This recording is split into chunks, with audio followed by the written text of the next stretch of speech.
안녕하십니까. 어제 국민의힘 후보가 4강으로 추려졌습니다.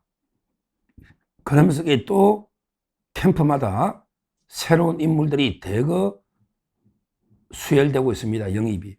왜냐하면 떨어진 후보들도 다른 캠프에 갈 수가 있고, 또 이제 관망하던 분들도 각 캠프에 들어갈 수 있기 때문에 제가 대선 특집으로 서정욱TV에서 각 캠프들 누가 뛰고 있는가, 누가 돕고 있냐, 이걸 이제 계속 방송을 했는데요. 어제 4강이 추려지고 나서 다시 한번 김문수, 홍준표, 그 다음에 한동훈 캠프 누가 뛰고 있나, 이렇게 한번 분석을 해보려고 합니다. 실제 안철수는 뛰고 있는 사람이 없어요. 분석을 해주려고 해도 사무실이 없고 사람이 없고 의원회관에 보좌진밖에 없는데 그건 제 잘못이 아니에요. 제가 골고루 4명 다 팩트는 소개해 주려고 하는데 분석할 사람이 없으니까 안철수는 빼고요. 김문수, 홍준표, 그 다음에 한동훈 캠프도 누가 뛰고 있는지 이거는 이제 소개하려고 합니다. 치열한 삼국지입니다. 사국지가 아니에요. 삼국지입니다. 치열한 3파전 벌어지고 있습니다. 자, 먼저 이제 김문수 캠프는요, 부탁에 한번 쭉 보면요. 김문수 캠프의 윤상현 의원이 합류를 했다. 이거는 이제 대단한 뉴스입니다. 윤상현 의원이 김문수 캠프에 합류했다. 이 말은 이제 김문수 후보로서는 천군 만마죠. 왜 그러냐면 윤상현 의원이 계엄 이후에 탄핵 과정에 있어서 진짜 맹목적으로 윤석열이다. 완전히 윤석열 대통령을 가장 강하게 지켜온 이런 데 호위무사가 윤상현, 김민전 이런 데 분들인데, 윤상현 의원은 윤석열 대통령이 가장 강력한 호위무사기도 하고, 또 이제 인천 수도권에서 5선까지 한 이런 데 분입니다. 누구나 알죠. 그 다음에 광화문 정광훈 목사님하고도 이제 소통이 가능한, 거기서 연설도 하고요. 이런 분이 윤상현입니다. 이분이 김문수 후보 캠프에 합류하면 이제 당연히 선대위원장이나 이런 데 요직을 하지 않겠습니까? 상당히 김문수 후보로서는 천군만마다. 윤심도 상당부 가져올 수 있는 이런 데 카드로 보입니다. 지금 약간 친윤 의원들도 이제 갈라지는 거죠. 제가 이제 또 홍준표 캠프 방송할 때 또 하겠지만 이철규 의원 있잖아요. 어떻게 보면 가장 원조 찐윤이죠. 장제원, 이철규 원조. 이런데 이철규 의원은 홍준표 캠프에 합류했습니다. 이철규는 홍준표 캠프에, 윤상현은 이제 김문수 캠프에. 이런 식으로 친윤 의원들도 여러 가지 각각 사정에 따라서 다른 캠프로 갈 수가 있는 거예요. 제가 알기로는 이제 윤석열 대통령 입장에서는 굳이 안철수나 한동훈 배신자들만 심판하면 되는 거지, 한덕수든 김문수든 또는 홍준표든 굳이 비토할 이유가 없는 겁니다. 각자의 국민의 지지를 받는 사람을 윤 대통령이 비토할 이유가 없잖아요. 따라서 윤심은 이제 좀 열려있다. 한동훈이나 안철수는 당연히 알겠지만 나머지 한덕수, 김문수, 그 다음에 홍준표까지는 저는 열려있다 봅니다. 그러니까 이제 이철규가 홍준표 캠프로 가고 윤상현 의원이 김문수 캠프로 온 게 아닌가, 이렇게 봅니다. 그 다음에 또 한 번 소개하면요. 이제 이용 의원은 우리 유명하죠. 이용은 이제 윤석열 대통령을 후보 때부터 계속 수행했던 수행단장이잖아요. 이용, 이분이 국회의원 했죠. 비례.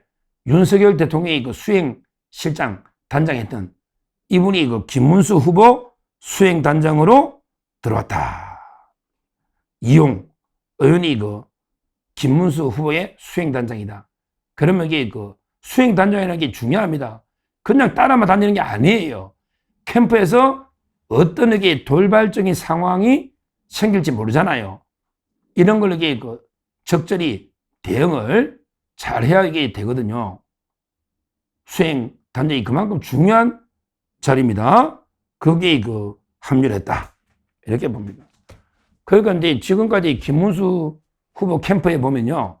원래 이제 진짜 천군만마들 처음에 박수영 의원, 완전히 진짜 차세대 박수영 의원하고 이제 장동혁, 이분들이 차세대 우리 우파의 기대주들이거든요.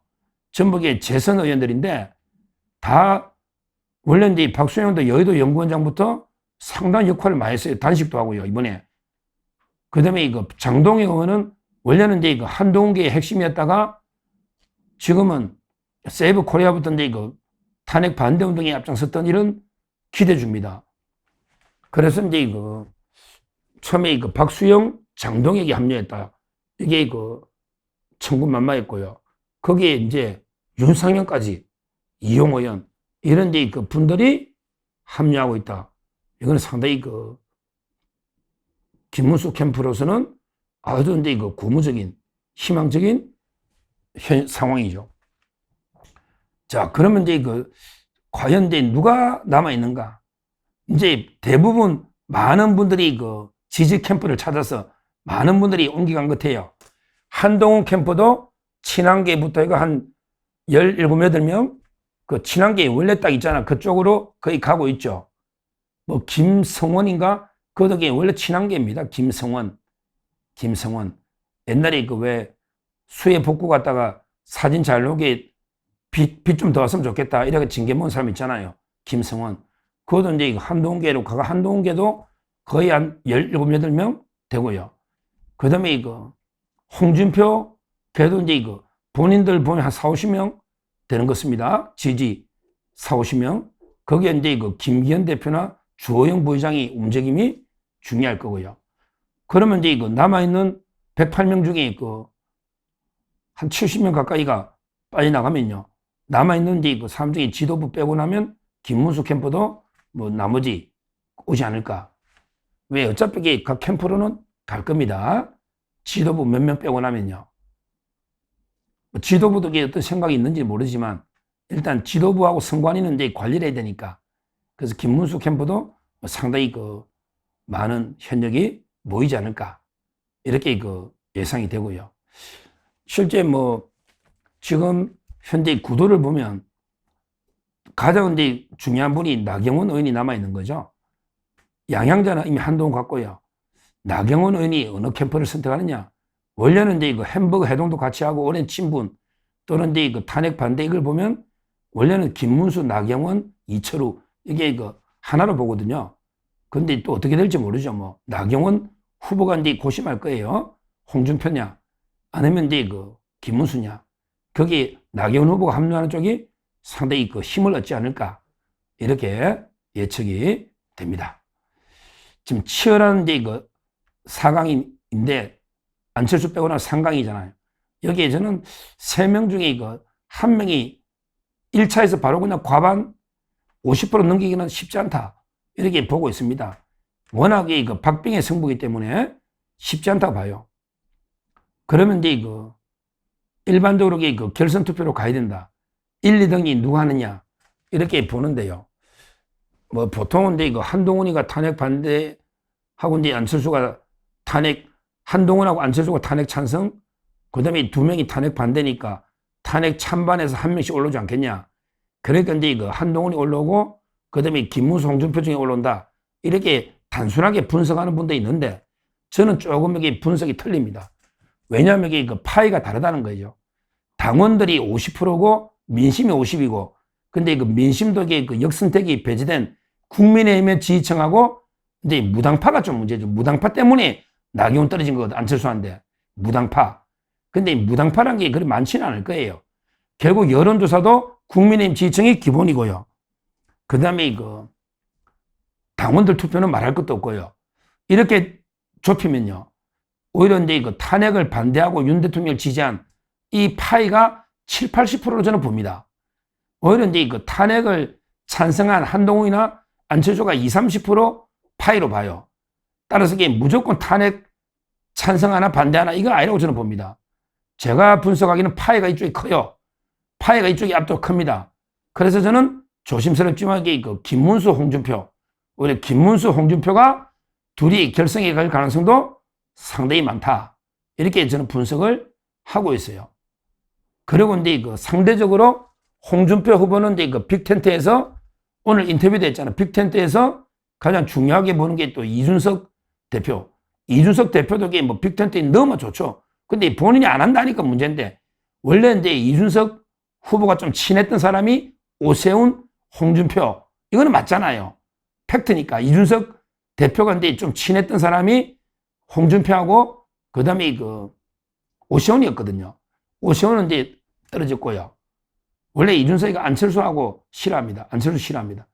그 홍준표하고 오세훈입니다. 근데 오세훈 떨어졌으니까 그래서 아마 홍준표 후보는 이제 외연을 확장하되 이준석, 포용이 핵심이다.